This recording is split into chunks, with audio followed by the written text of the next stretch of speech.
Hello guys, मैं आशीष धीमान विश्वकर्मा स्वागत करता हूँ आपके अपने यूट्यूब चैनल उड़ान परिवार चाणक्य क्लासेस में। आज का टॉपिक हमारा सूर्यवंश है, यानी कि सूर्यवंश के बारे में पढ़ेंगे हम। ठीक है, और ध्यान दीजिएगा क्योंकि ध्यान ही ज्ञान है। तो ध्यान दीजिएगा, सूर्यवंश की स्थापना यानी किसने की? सूर्यवंश की स्थापना शेरशाह सूरी द्वारा ही की गई है। ये दूसरा अफगान शासक था, यानी कि दूसरे अफगान वंश था। कौन सा था दूसरा अफगान वंश? सूर्यवंश। यानी कि ये शासन करता है 1540 से 1545 तक। कितने साल? 5 साल। अब ध्यान देंगे, शेरशाह एस बनाएंगे तो एस क्या करती है? 5 की तरह। तो 5 साल वाला शासन किसका होगा? सूर्यवंश का, है ना। सूर्यवंश 5 साल तक रहता है। इसमें महत्वपूर्ण शासक पढ़ेंगे हम। सबसे पहले शेरशाह सूरी के बारे में। शेरशाह और शेर खां नाम कैसे मिला उसको ध्यान देंगे। सबसे पहले इनका वास्तविक नाम यानी कि बचपन का नाम क्या था? बचपन का नाम फरीद खां था। क्या था? फरीद खान था इनका बचपन का नाम। ठीक है। और पिता इनके हसन गंगू थे, यानी कि हसन खां। हसन गंगू नहीं, हसन खां। हसन खां जो सासाराम की जागीर के मालिक थे। सासाराम की जागीर के मालिक थे। तो आपको यहीं से ध्यान रखना है, सासाराम शेरशाह सूरी के जो बाप थे हसन खां, उनका सासाराम में जागीर चल रही थी। और शेरशाह यानी कि शेरशाह सूरी और जो शेर खां है, शेरशाह सूरी को ही शेर खां बोला जा रहा है। उन्हीं का जो मकबरा है वो कहाँ है? सासाराम में। सासाराम में, ये भी ध्यान है, इंपॉर्टेंट है, इसको पूछा जाता है। जो चारों साइड झील से घिरा हुआ है, ऐसी जगह पर इसको बनाया गया था। ठीक है। तो एक बाहर खां है, बाहर खां लोहानी। बाहर खां लोहानी जो है इनको शेर खां की उपाधि देते हैं, क्योंकि ये जो फरीद खां थे, फरीद खां एक ही तलवार में एक शेर को खत्म कर देते हैं, तो इसलिए उनको शेर खां की उपाधि किसके द्वारा दी गई थी? बाहर खां लोहानी के द्वारा। फिर उसके बाद शेरशाह सूरी युद्ध लड़ते हैं। युद्ध इन्होंने हमने पीछे भी पढ़ चुका है, हुमायूं में हड्डी सी बीएमएस करेगी, तो उसको भी ध्यान रख लेना। वो ट्रिक बहुत शानदार है। आप यदि युद्ध आपने नहीं पढ़े हैं तो उन्हें ट्रिक से एक बार याद कर लें, आपको बेटर रहेगा इसको समझने में। ध्यान देंगे। फिर चौसा का युद्ध 1539 में शेर खां और हुमायूं के बीच होता है, जिसमें शेर खां जीत जाता है और शेरशाह सूरी की उपाधि धारण करता है। तो उपाधि धारण किसमें की गई थी? जब वो चौसा का युद्ध जीत जाता है। कब? 1539 में। उसके बाद दूसरा युद्ध लड़ता है बिलग्राम का युद्ध। ये बिलग्राम का युद्ध ये भी शेरशाह सूरी और हुमायूं के बीच में होता है। कब? 1540 में। इस दौरान क्या होता है कि जो हुमायूं जब हार जाता है तो भारत से निर्वाचित हो जाता है, यानी कि भारत से उसे भगा दिया जाता है। तो उस दौरान फिर ये राज्य अभिषेक करता है अपना आगरा में। अब इसका शासन होना शुरू हो जाता है 1540 से 1545 तक। ठीक है। अब उसके बाद इसके द्वारा शेरशाह सूरी के समय बंगाल का विद्रोह होता है 1541 में। 40 में बैठ जाता है गद्दी पर, राज्याभिषेक हो जाता है आगरा में। और जब ये 41 में इसके समय में बंगाल में विद्रोह होता है, तो उसकी पुनः विद्रोह की आशंका को समाप्त करने के लिए, यानी कि दोबारा से ना ये कंडीशन हो जाए, तो ये बंगाल में 19 सरकारों यानी कि जिलों में विभाजित कर देता है। किसको? बंगाल को। और अमीरे बंगला की वहां पर क्या कर देता है? नियुक्ति कर देता है। तो देखो, करा कहाँ पे? बंगाल में। और नियुक्ति किसकी की? अमीरे बंगला की। 29 सरकार, सरकार का मतलब जिलों से है। ठीक है। तो शेरशाह सूरी के समय बंगाल का विद्रोह कब हुआ? 1541 में। अब बात करते हैं हम शेरशाह सूरी के आक्रमण की, है ना।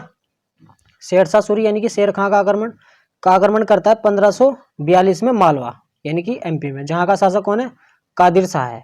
फिर 43 में रायसीना राजस्थान में इस पर आक्रमण करता है, तब वहां का शासक पूर्णमल होता है। अन्य प्रसिद्ध विजय की बात करें, मारवाड़ विजय है, जहां का शासक मालदेव था। ठीक है ना, ये राजपूत था मालदेव, ध्यान रखेंगे। इसी के द्वारा सबसे ज्यादा इसका जो है विरोध किया गया और डटकर सामना किया गया। किसका? शेरशाह सूरी का। राजपूतों से प्रभावित होकर, क्योंकि मालवा का शासक था ना जो मालदेव, मारवाड़ का शासक था मालदेव, इसने राजपूत था ये, और प्रभावित होकर शेरशाह सूरी ने क्या किया? अपने आप से एक वाक्य निकाला कि मैंने मुट्ठी भर बाजरे के लिए दिल्ली का साम्राज्य अपने हाथों से खो दिया। यानी कि इस छोटे से मारवाड़ क्षेत्र को जीतने के लिए राजपूतों के, उसने कहा कि मैंने मुट्ठी भर, एक मुट्ठी भर से शासन को यानी कि मालदेव को जीतने के लिए अपने दिल्ली के साम्राज्य को हाथों से खो दिया था। ठीक है ना, इसके बारे में कोटेशन ध्यान रखना है, पूछी जा सकती है। 1545 कालिंजर का अभियान कब करता है? 1545 में। और 1545 में इसकी मृत्यु हो जाती है रुक्का नामक हथियार से। जब ये युद्ध में लड़ रहा होता है तो एक हथियार के द्वारा घायल होकर बाद में इसकी जो है मृत्यु हो जाती है। तो ये भी पूछा जाता है रुक्का नामक हथियार से किसकी मृत्यु हुई? तो शेरशाह सूरी से। ठीक है, ये इसकी डिटेल थी। है ना, इसके बारे में फैक्ट्स थे। अब इसके प्रशासन के बारे में जान लेते हैं, शेरशाह सूरी के प्रशासन के बारे में। इसका प्रशासन कैसा था? देखो, प्रशासन के संबंधित जानकारी मिलती है इसकी तारिक ए शेरशाही, तारिक ए शेरशाही से। लेखक कौन है इसके? अब्बास खां शेरवानी। देखो, शेरशाही और शेरवानी ये ध्यान रखेंगे, इसको रिलेट करना है, शेर खां और शेरवानी, ठीक है। तारीख शेरशाही यानी कि शेरशाह सूरी की तारीख से संबंधित होगी तो उसके शासन की जानकारी दे रही है। और लेखक कौन है? अब्बास खां शेरवानी। शेरशाह सूरी को प्रसिद्धि दिलाने का श्रेय AR कानूनगो को जाता है, यानी कि इनको प्रसिद्ध कर देते हैं। प्रशासन की सबसे छोटी इकाई, शेरशाह सूरी के समय की प्रशासन की सबसे छोटी इकाई ग्राम, ग्राम जिसका हेड कौन होता? मुकद्दम या मुखिया, जो भू राजस्व को वसूली करता था, ठीक है ना। सबसे छोटी इकाई ग्राम, ग्राम का मुखिया यानी कि मुकद्दम कहलाता था उस दौरान, ठीक है। और इसके द्वारा क्या किया गया?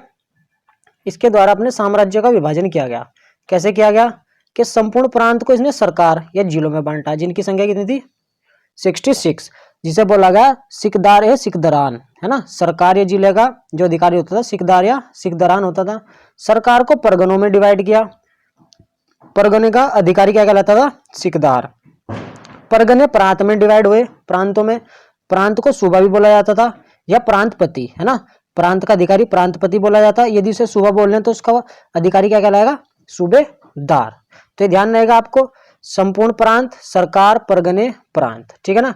सिकदार है सिकदरान, तो बड़ा सा नाम है तो बड़ा अधिकारी, फिर सिकदार में आगे छोटे में, और फिर सूबेदार में। इसकी न्याय व्यवस्था में, इसकी न्याय व्यवस्था खुद करता था, स्वयं न्याय बुधवार के दिन बैठकर स्वयं न्याय करता था, तो न्याय करने के लिए खुद जाना जाता है। और भू राजस्व व्यवस्था की बात करें तो इंपॉर्टेंट फैक्ट्स है इसके। राज्य की प्रमुख आय का साधन भूमि कर था। राज्य की प्रमुख आय क्या थी? भूमि कर, यानी कि भू राजस्व कर, जिसको जो किस पे डिपेंड था? रैयतवाड़ी व्यवस्था पर था। तो शेरशाह सूरी की जो भूमि कर व्यवस्था थी वो किस पे व्यवस्थित थी भाई? किस पे डिपेंड थी? रैयतवाड़ी व्यवस्था पे। और भूमि मापन यंत्र जो इसका था वो कौन सा था? गजे सिकंदरी, मापन बीघा में करता था, या सन की दूसरा नाम भी आता है इसका, एक तो हो गया गजे सिकंदरी एवं सन की डंडी, है ना। सन की डंडी का भी यूज किया जाता था इसके समय में। तो ये ध्यान रखेंगे दोनों फैक्ट्स के भूमि मापन यंत्र सिकंदर, गजे सिकंदरी किससे संबंधित? शेरशाह सूरी यूज करता था भूमि लगान निर्धारित करने के लिए, ठीक है ना, मापन के लिए। भू राजस्व निर्धारण करने के लिए फसलों की दरों की सूची तैयार की गई, है ना, यानी कि फसलों की दरों की सूची तैयार की गई। उस सूची को क्या बोला जाता था? रई बोला जाता था शेरशाह सूरी के समय। उपज का लगान कितना वसूला जाता था? उपज पर लगान इस हिसाब से था कि उपज का 1/3 भाग आपको शेरशाह सूरी के यहाँ देना पड़ेगा, जबकि मुल्तान जो क्षेत्र था वहां से इसने 1/4 भाग लिया, ठीक है ना, वहां से 1/4 भाग लिया, और वैसे उपज का 1/3। तो ध्यान रखेंगे, किसानों को सरकार द्वारा पट्टे दिए जाते थे। पट्टे यानी कि कृषि करने के लिए कि आप यहाँ पर इस पट्टे पर कृषि कीजिए तो आपका क्षेत्र है, लेकिन उन्हें पट्टा देते हुए उनसे कुछ स्वीकार किया जाता है, यानी कि उनके साइन वगैरह किए जाते थे, जिसे बोलते हैं कुछ चीज गिरवी रखने के लिए उनसे एक काबूलियतनामा कबूल करवाया जाता था, कि इसको बोलते थे हम काबूलियत पत्र, यानी कि उनसे कबूल करा ले कि हमने आपको एक पट्टा दिया है जिस पर आप खेती कर रहे हैं। किसानों से अन्य कर भी लिए जाते थे, जैसे जरीबाना, महासिलाना, है ना। इसको ध्यान रखना है दोनों करों को भाई। एक तो कौन सा हो गया? उपज कर हो गया 1/3, फिर उसके बाद अन्य कर में जरीबाना और महासिलाना किसके संबंधित है? किसके क्षेत्र से? शेरशाह सूरी के, ठीक है ना, ठीक है ना, शेरशाह सूरी के। तो जरीबाना और महासिलाना ये सर्वेक्षण शुल्क था जो 2.5% था, ये संग्रह शुल्क था जो 5% था। तो 2.5-5 की फॉर्म में इनको ध्यान रखना है आपने, ठीक है। नेक्स्ट बात करते हैं हम शेरशाह सूरी की मुद्रा की व्यवस्था, है ना। मुद्रा व्यवस्था किस प्रकार थी शेरशाह सूरी की? इसने क्या किया, जो मिश्रित सिक्के चले आ रहे थे पहले से उनका प्रचलन बंद कर दिया, उनको काम ही खत्म कर दिया कि मिश्रित सिक्के नहीं चलेंगे, हम स्पेशल सिक्का तैयार करेंगे, ठीक है जी। इसने स्पेशल सिक्का क्या तैयार किया? सोने का सिक्का यानी कि गोल्ड सिक्का अशरफ नाम से चलाया, ठीक है। अब देखो इसको ध्यान रखना, शेर, शेर जो होता है ना, बाघ टाइगर जो भी समझना है तुम्हें, शेर, शेर क्या होता है? सोने का जो सोता है जब शेर, तो वो फर्श पे सोता है, अर्श, अर्श और फर्श, यानी कि वो हमारी तरह बेड गद्दों पे नहीं सोएगा खाट पे, वो फर्श पे सोता है। तो सोने का सिक्का शेर, शेर सोने का सिक्का अशरफ नाम से चलाया है, ध्यान रखना आपको, इंपॉर्टेंट है। और चांदी का सिक्का रुपया नाम से चलाया, है ना। देखो रूप, चांद का ही तो रूप देखना होता है हमने, चांद रूप जो 180 ग्रेन का था, तो आपको ध्यान हो जाएगा यहीं से ट्रिकी पॉइंट। फिर पहला शासक बना कौन? शेरशाह सूरी, जिसने चांदी का सिक्का रुपया नाम से चलाया, यानी कि सब अपने अलग अलग नाम से चला रहे थे। तो पहली बार रुपया शब्द का उपयोग किसने किया? शेरशाह सूरी ने किया है। ठीक है। और जो इसका तांबे का सिक्का था, कौन सा था? तांबे का सिक्का, उसे बोला गया दाम। ताम दाम, यानी कि साम दाम दंड भेद जो भी लगाना है, शेरशाह सूरी के समय तांबे का सिक्का दाम नाम से था। यानी कि चांदी का सिक्का और तांबे के सिक्के में 1:64 का अनुपात था। तो ध्यान रहेगा 1:64 का अनुपात। देखो AG 1 CU, तो ये 64 की तरह हो रहा है ना, तो 1:64 यानी कि CU कॉपर का प्रतीक होता है, ध्यान रखेंगे। अब शेरशाह सूरी के जनित के कार्य देख लेते हैं। जनित के कार्य क्या थे? सबसे बड़ा कार्य 4 बड़ी सड़कों का निर्माण, जिसमें से आपको पहली मोस्ट इंपोर्टेंट ध्यान रखनी है, याद करनी है इसको। ये कहां से थी? बंगाल, पश्चिम बंगाल से और पंजाब। पश्चिम बंगाल में कहा? सोनार गांव से, पंजाब में अटारी बॉर्डर अटक तक। यह सबसे बड़ी लंबी सड़क या सबसे लंबी राजमार्ग था। इसी को सड़क-ए आजम बोला जाता था। तो सड़क-ए आजम कहां से कहां तक जाता था? बंगाल से पंजाब तक, यानी कि सोनार गांव से अटक तक। ये तो सब याद रख लेते हैं, पंजाब और जो है बंगाल पंजाब, लेकिन सोनार गांव और अटक ये मोस्ट इंपोर्टेंट हो जाता है ध्यान रखने के लिए। ठीक है। शेरशाह सूरी के नाम से इसे संबोधित किया जाता था, है ना, सड़क आजम बोला जाता या शेरशाह सूरी के नाम से भी इसको संबोधित किया जाता था। ठीक है ना। लेकिन आगे चल के क्या हुआ? जो भारत का गवर्नर आता है, एक गवर्नर जनरल ऑकलैंड, ऑकलैंड क्या करता है? जो सड़क आजम है उसका नाम बदलकर grand truck road GT road कर देता है। क्या कर देता है? Grand truck road. तो ग्रांड ट्रक रोड का नामकरण किसने किया? ऑकलैंड ने। ठीक है ना। किसको बदला? शेरशाह सूरी को। तो ग्रांड ट्रक रोड कहां से कहां तक जाता है? तो आप ध्यान रखेंगे ना, बंगाल से पंजाब तक। ठीक है ना। यात्रियों के ठहरने के लिए इसने सड़क के किनारे 4 मील पर कुछ दूरी पर सराय बनाए थे। तो अच्छे सार्वजनिक कार्य भी अच्छे थे इसके, कि आप 4 मील बाद सराय पाओगे, यानी कि धर्मशाला पाओगे, रुकोगे आप, खाने पीने की थोड़ा बहुत पानी वगैरह की सुविधा होती थी वहां पे। तो अच्छी सुविधाएं कर रखी थी इसने। इसी के द्वारा क्या किया गया? पाटलिपुत्र का नाम बदलकर पटना कर दिया गया। ये भी इसने इसको चेंज किया था। तो पाटलिपुत्र का नाम पहले क्या था भाई? जो इसने बदला वो पटना कर दिया, यानी कि पटना का पहले नाम पाटलिपुत्र था। ठीक है। कन्नौज, बिलग्राम, जो इसने युद्ध लड़ा था 1540 में, उसी के पास इसने शेरसूर अपने ही नाम से एक नगर बसा दिया, क्योंकि वहीं से इसने शुरुआत की थी अपने जीत की भी और अपना राज्यारोहण किया था। तो शेरसूर नामक नगर कहाँ बचा है? बिलग्राम में, कन्नौज। किल-ए-कुना नामक मस्जिद का निर्माण किसने करा?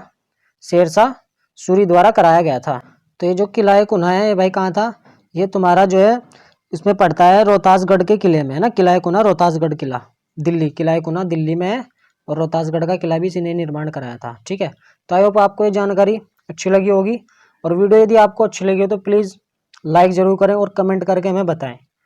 वीडियो को ज़रूर शेयर करें अपने साथियों के साथ, और चैनल सब्सक्राइब नहीं किया तो ज़रूर कर लें, ताकि आप न्यू वीडियो का नोटिफिकेशन प्राप्त कर सकें। फिर मिलेंगे नेक्स्ट वीडियो के साथ, तब तक के लिए जय हिंद।